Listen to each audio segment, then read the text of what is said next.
Hello everyone and welcome to Morning Coffee Break. I hope everybody's okay today. It's Monday, August 12th. Currently it's 66 degrees. High today is going to be 83. No chance of rain. And winds are at 2 miles per hour. So I guess the rain's gone for a little while. It made the grass grow though. You know, for being so dry for so long, I didn't think that I thought it was just dead. I mean, it looked dead. So, but it's all green now, so that's good. Okay, today there will be an out and about with Mike and Joy. We went to Kohl's to return something to Amazon, and we went to Five Below. We hadn't been to Five Below in like a year. And just thought we were over on that end of town, and we just thought we'd check it out. So that's what's all going on the out and about today. So check that out later on. What's for dinner? I used that chicken fajita meat, and I made fajitas, and I had some left over the meat and stuff, but I didn't think I don't know if it would make good chicken salad with peppers and onions in it. So I'm going to use that other chicken that I got at Walmart, and it's rotisserie chicken strips. And I'll cut it up, and I'm going to make chicken salad, sandwiches, and fries. I asked Joy if she wanted wraps or sandwich. She said she wanted a sandwich. Hi there. What are you doing, huh? There's not much room there. Let me make you some room. There we go. Now you got a little room. Come to say hi. Boy, she's got fur all. I mean, she sheds all summer long. Now in the winter, she still sheds, but she's thicker, even thicker than it is now, and she's just a big old fur ball, aren't you, honey?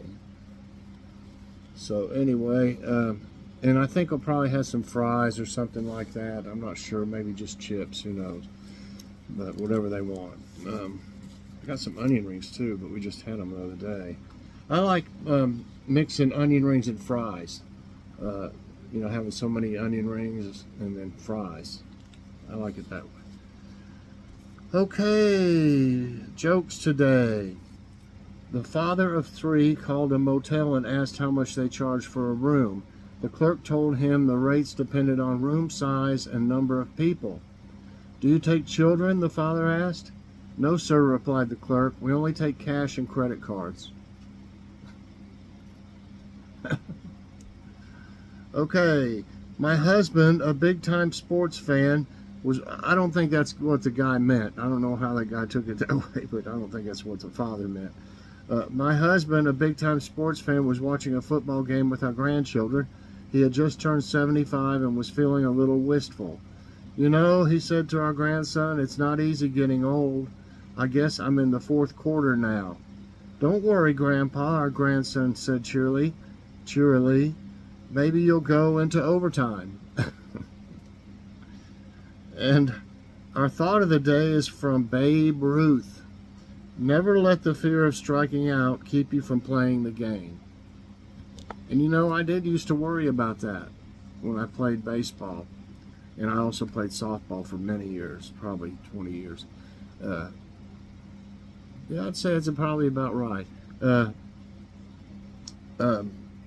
I would worry more in baseball about it because, slow pitch in softball is pretty easy.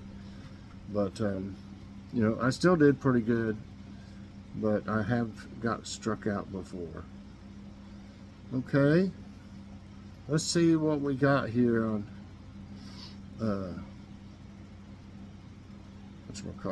trivia time. I saw one.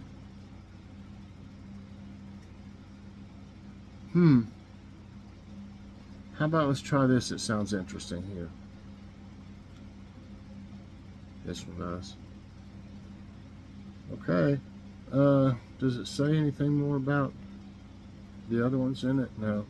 Until the 19th century, which city remained lost to the Western world? Atlantis, El Dorado, Shangri-La, Petra.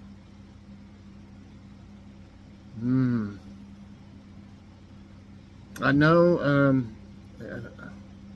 I'm thinking Petra. Was Petra the one, like the Incas? Where the Incas lived way high in the higher elevations. Atlantis, they still haven't really found Atlantis. They've never found El Dorado. Now Shangri-La, I'm not for sure about that one, but I think it's Petra. Yeah, that's right. I saw a thing about it, a documentary. Actually, it was a video on YouTube. I watch a lot of these, documentary stuff on YouTube. Okay, yeah, it is Petra. Lost to the Western world from about the 14th century until the early 19th century. Today, Petra is one of the world's largest and most important archaeological sites. Petra's history goes back to prehistoric times, but it is most known for the Nabatean civilization that carved it and flourished it in its rock-cleft alleys around 500 BC. Nabateans and the ancient Arab people established Petra as their capital around 6th century BC. Maybe it wasn't the Incas that was there, but that's the way I took it for some reason. Believe it or not, more people said Atlantis than Petra. 44% said Atlantis and 32% said Petra. They haven't found Atlantis. They keep saying it. You'll see all kinds of stuff. They'll say, this is Atlantis, They haven't proved anything. Okay, so let's go for the next question. In the old saying, what is thicker than water? Beer, honey, wine, blood. I think everybody will know this probably. I hope they're not going to have a bunch of easy ones though. I'll let this one go until we see if there's a bunch of too easy ones. Beer is thicker than water. Well, honey is thicker than water, but it's blood. Yes. Blood is thicker than water is a proverb in English meaning that familial bonds will always be stronger than other relationships. Okay. What type of climate predominates in Central America? Central America. Dry, polar, continental, tropical. Dry, polar, continental, tropical. I would think that is like tropical. Yes. Central America has an overall humid tropical climate with distinct dry and rainy seasons throughout the region. However, the weather can vary from country to country, and some countries have multiple climate zones. Okay, 3 right, none wrong. What endangered animal can you find in Mongolia's Tost Mountains? Mongolia's. Bengal tiger, snow leopard, Saola, S-A-O-L-A, never heard of that. Polar bears.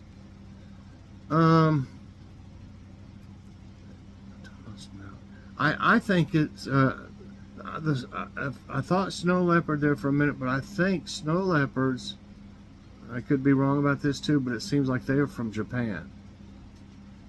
So I want to say Bengal tiger. Maybe wrong. No, it is snow leopard. I really thought for some reason they were in Japan. I don't know why. I saw a video on them, but I swear I thought it was Japan. Let's see what it says. So it's snow leopard, so I got that one wrong.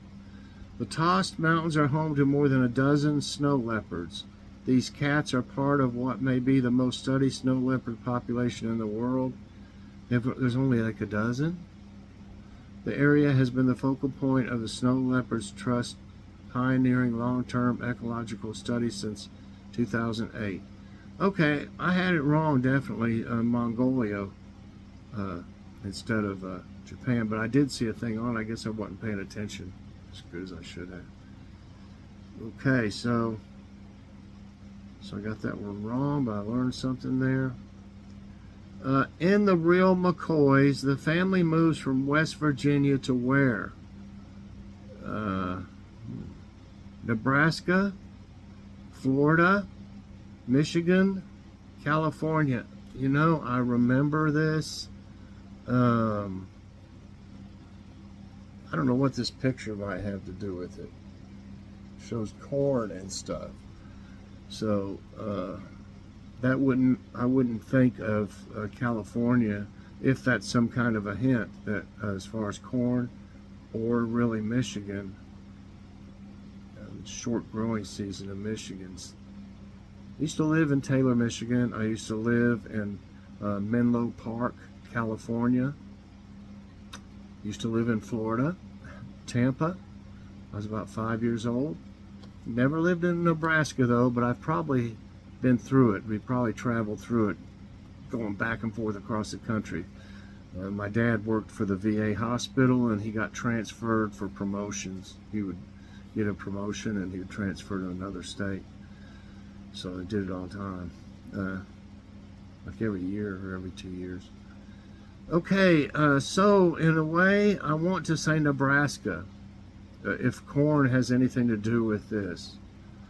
Nebraska. No, it is California, but I don't know what the picture of the corn. Do they grow corn in California too? I didn't think they did, really. So really, that probably doesn't have anything to do with it, maybe. Like a trick picture. So it is Nebraska. I mean, it is California. The Real McCoys is an American situation comedy, and it was broadcast for 6 seasons. I remember it. They had that old guy in it. I can't remember his name. Maybe it'll tell. 5 by ABC. It concerns a family originally from the Appalachian Mountains of West Virginia, from a fictional place named Smoky Corners. They relocated to California to live and work on a farm they inherited from Ben McCoy, brother to patriarch Amos McCoy. Family, he doesn't say any of the people in it.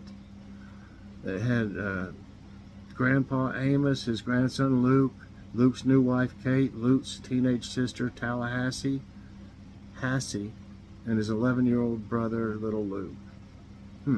Okay. I don't remember it being in California, but I remember the show. Sinology is the study of which country? China, Israel, Greece, Egypt. Sinology or Sinology? Sinology. The only connection I can make between, if that is called Sinology instead of Sinology, is that hieroglyphics look like,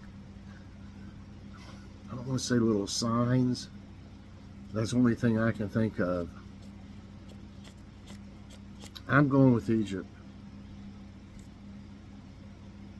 No, it's China. So I lost I'm now 3 and 3. Okay, so it's China. Sinology, or Sinology, otherwise referred to as Chinese studies, is a subfield of area studies or Eastern Asian studies involved in social sciences and humanities research on China. I actually have some friends in Hong Kong, several. Next question. You know, friends that I watch their videos and they watch mine and stuff. Okay. In which U.S. state was the composer and lyricist Stephen Sondheim born? And you know, I don't really recognize that name. New Jersey, New York, Washington, Maryland.